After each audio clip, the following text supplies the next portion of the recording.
प्राणों से अधिक प्रिय लगते। प्राण ते प्रिय लागहि सब कह राम कृपाल। आज से लगभग 30 वर्ष पहले की बात है। हमारी अयोध्या जी में कनक भवन में पुजारी जी ने दूध में मिश्री की जगह वहीं बगल में रखा हुआ संखिया मिला दिया, भूल से। मिश्री का डिब्बा भी वहीं रखा था, संखिया भी वहीं रखा था।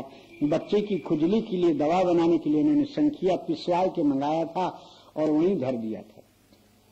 जल्दी में दूध में संखिया मिलाकर श्री ठाकुर जी को भोग लगा दिया।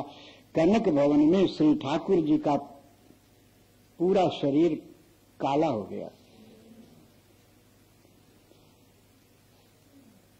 पुजारी जी को पता नहीं हो तो दूध पिला के सन करा के चले आए। श्री ठाकुर जी को बहुत गर्मी भई। अब भगवान किससे बोले?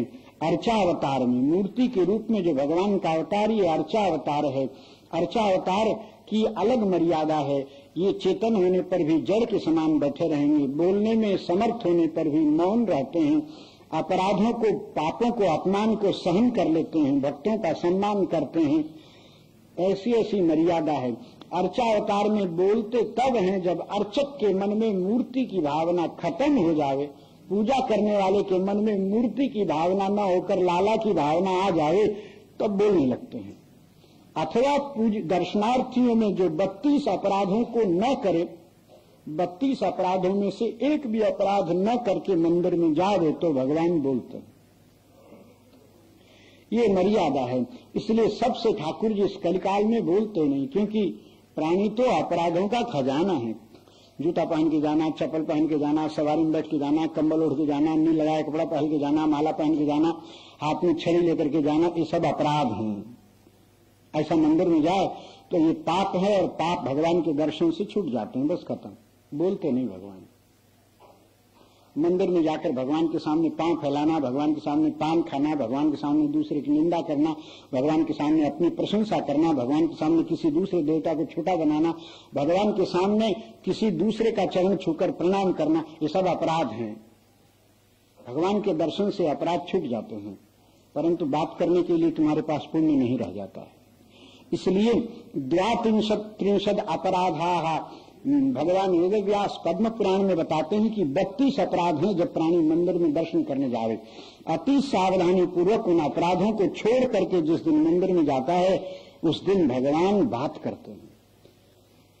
और पुजारी के हृदय में, पूजा करने वाले के हृदय में जब मूर्ति की भावना खत्म होकर भगवत भावना होती है तब बात करते हैं। और ऐसा प्राय इस कलिकाल में होता नहीं है। सबसे कुछ न कुछ अपराध। नील लगाकर कपड़ा पहनने का तो शौक हो गया है। सब लोग कपड़ा में नीले लगाता है।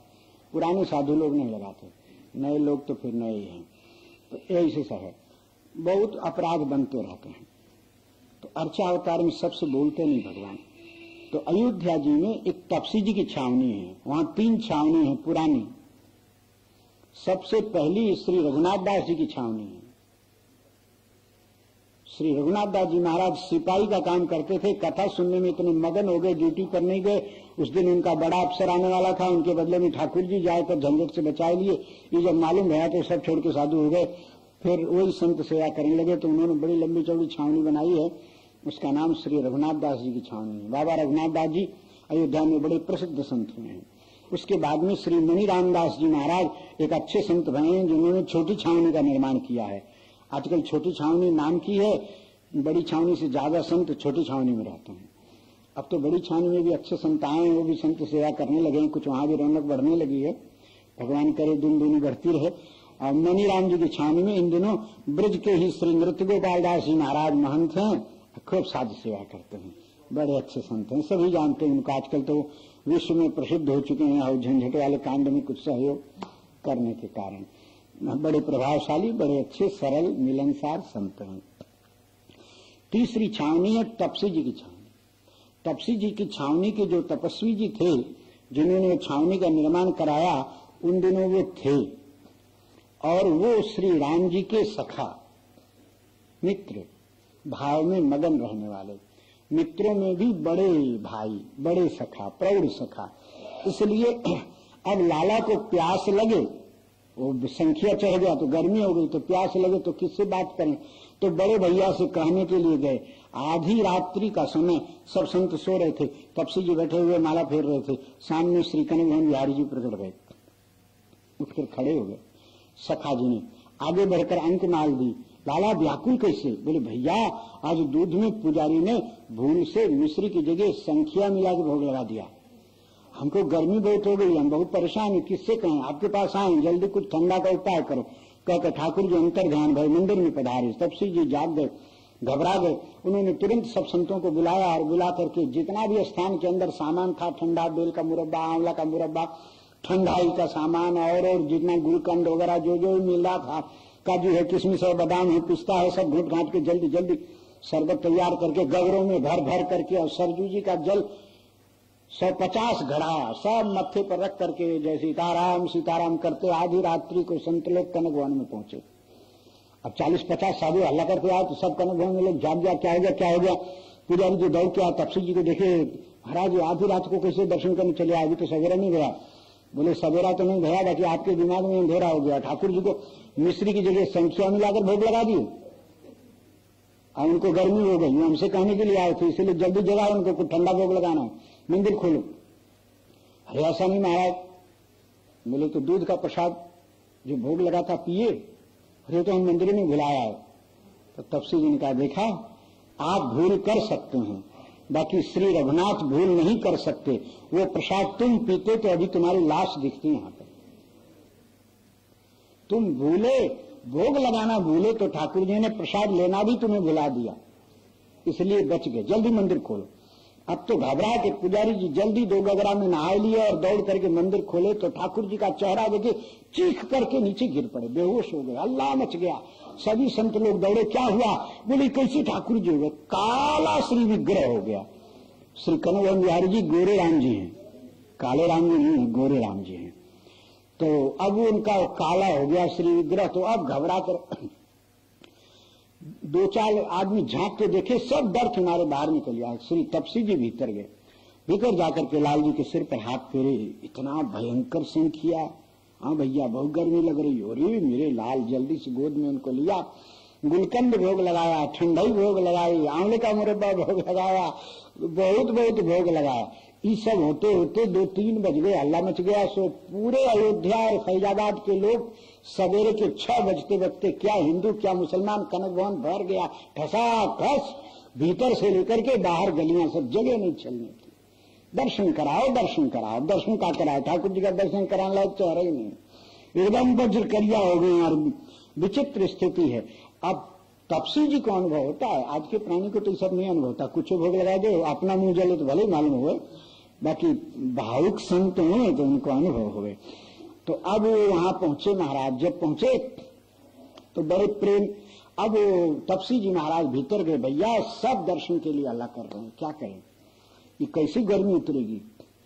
अब जो सुना सो हिंदू लोग मुरब्बा, सरजू जल, दूध, ठंडाई ले लेके आ रहे हैं, और मुसलमान लोग भी ठंडा का जितना सामान हो सकता है, अनार है और मौसम्बी का रस निकाल के, अनार का रस, माने हम लोग मुसलमान फल तो दे सकते हैं, बेचारे इतनी मौसम्बी इतना अनार है, अगर आप फल आया तो आप भोग लगाओ, ठाकुर जी को ठंडी हो, ठाकुर जी को ठंडी। अब अयोध्या के मुसलमानों को लोग खराब कहें, बाकी अयोध्यावासी खराब नहीं कहते। बाहर के लोग हिंदू मुसलमान का झगड़ा करके वहां मंदिर मस्जिद का कोलाहल मचा के अपने राजनीतिक मुद्दा ठीक करना चाहते हैं, ये दूसरी बात है कि बाकी कभी अयोध्यावासियों ने शिकायत नहीं की कि ये मस्जिद है और यहाँ हमारे भगवान की पूजा नहीं हो रही है, क्योंकि हिंदू मुसलमान सभी श्री राम जी को प्रेम करने वाले, सभी जन्मभूमि के अंदर मस्जिद थी तब भी रामलला की पूजा आराधना हो रही थी, मंदिर था तब भी हो रहा था, वहां कोई विरोध करने वाले। ये तो बाहर के उपद्रवी तत्वों ने जाकर के अयोध्या में कोलाहल मचा करके अपना स्वार्थ सिद्ध करना चाहा है, और आज भी वही चाह रहे हैं। नहीं तो मंदिर, अयोध्या में मंदिर की कमी है, अयोध्या में 5,500 मंदिर हैं, जिसको आज वो मस्जिद बोलते हैं वो भी मंदिर ही है। उस मंदिर में इनके तोड़ने के पहले श्री रामलला की भी पूजा हो रही थी और आज तोड़ने के बाद भी हो ही रही है। उपद्रव तो लोगों का स्वार्थ है। अयोध्या के तो मुसलमानों को देखकर अयोध्या के संतों ने भजन में उनको धन्य धन्य कहा, लक्ष्मण किला के श्री बड़े महाराज जी, सिद्ध शिरोमणि श्री युगलानंद शरण जी महाराज कहते हैं, धन धन अवधपुरी के तुर्का। क्या विशेषता है? बोले जीवत में सब संत निहारे। मंदिर में तो नहीं जाते, बाकी संतों का दर्शन करते हैं। और उत्सव में भगवान जब बाहर निकलते हैं तो भगवान का दर्शन करते हैं। और पक्के अयोध्यावासी हैं। हिंदू लोग तो मरने पर जला दिए जाते हैं, बाकी धन धन अवधपुरी के तुर्का, जीवत में सब संत निहारे, मरत में छाड़े पुरका। मरने पर भी अयोध्यापुरी को छोड़ते नहीं, वहीं गाड़ दिए जाते हैं, वहीं अखंड अयोध्यावास करते हैं। अयोध्या के संतों का तो आपस में ऐसा स्नेह था। अब पीछे तो कलिकाल की लीला है, तो अब वो सब लोग मौसम्बी, अनार और क्या क्या जितना ठंडा मिला सभी भोग लग रहा है ठाकुर जी को। अब ठाकुर जी को कुछ कुछ ठंडक लग रही है, थोड़ा थोड़ा गर्मी शांत हो रही। सखा जी ने पूछा, भैया ये लीला कब तक? बोले दूध भोग लगाओ, 5 मन दूध अभी चाहिए गर्मी उतरने के लिए। सखा जी ने ठाकुर जी की लीला ही तो है, बाहर आकर कहा, ठाकुर जी ने कहा है कि 5 मन दूध चाहिए। अयोध्या के हलवाइयों ने 50 मन दूध उपस्थित कर दिया। जितना दूध जिस दिन जिसके पास था सब लाकर धर दिया, भोग लगाओ ठाकुर जी को। प्राणों ते प्रिय लागहि सब कह राम कृपाल। आज भी अयोध्या के वासियों का ये स्वभाव है। इसीलिए शास्त्र कहता है, अयोध्यावासी में सर्वे जगन्नाथ से मूर्तिमान। नीलाचल जाकर जगदीश भगवान के जो दर्शन का पुण्य है वो अयोध्यावासी के दर्शन का पुण्य है। अयोध्या के जितने हैं सब भगवत स्वरूप, भगवान सबको प्राणों से प्रिय लगते हैं। अब भोग लगाओ दूध सब, तो अब लोग कहें दर्शन कराओ दर्शन कराओ। सखा जी बोली, भैया दूध पी लिए? बोले पी लिए।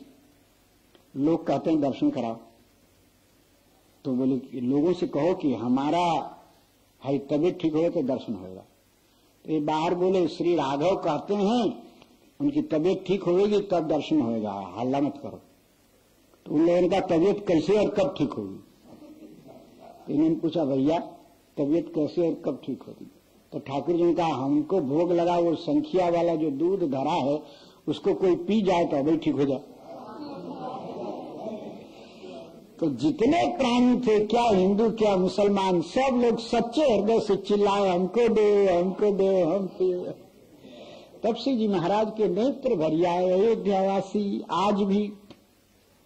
इसलिए गोस्वामी जी ने लिखा है, तुलसी तब के से अजहु जाने रघुवर नगर वसैया। अयोध्यावासी जैसे त्रेता युग में श्री राम प्रिय हैं, वैसे आज भी वैसे के वैसे अपनी अपनी शक्ति के अनुकूल सभी श्री अयोध्यानाथ का दुलार करते हैं, प्यार करते हैं।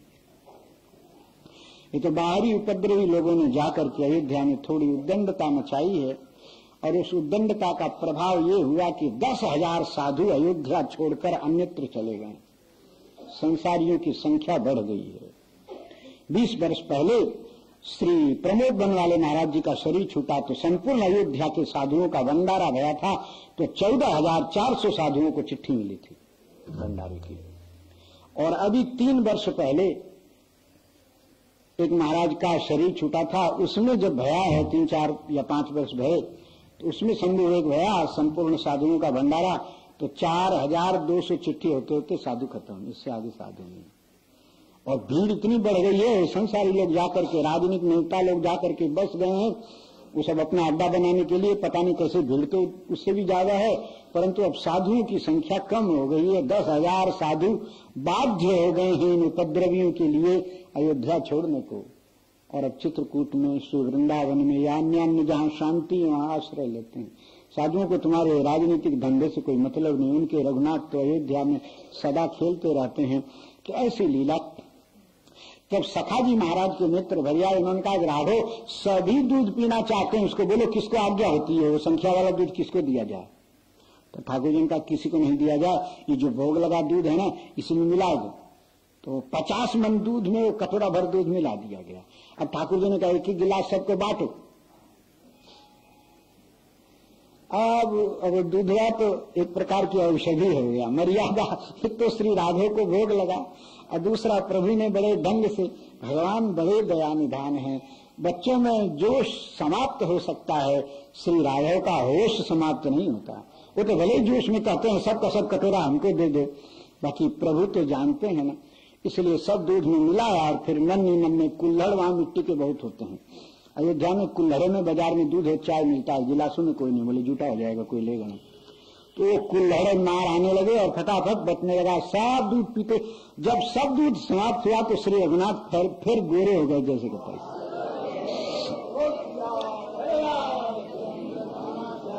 ऐसा जब हुआ है तो फिर सबको दर्शन भया है, सब आनंद में विभोर होकर नाचने लगे हैं।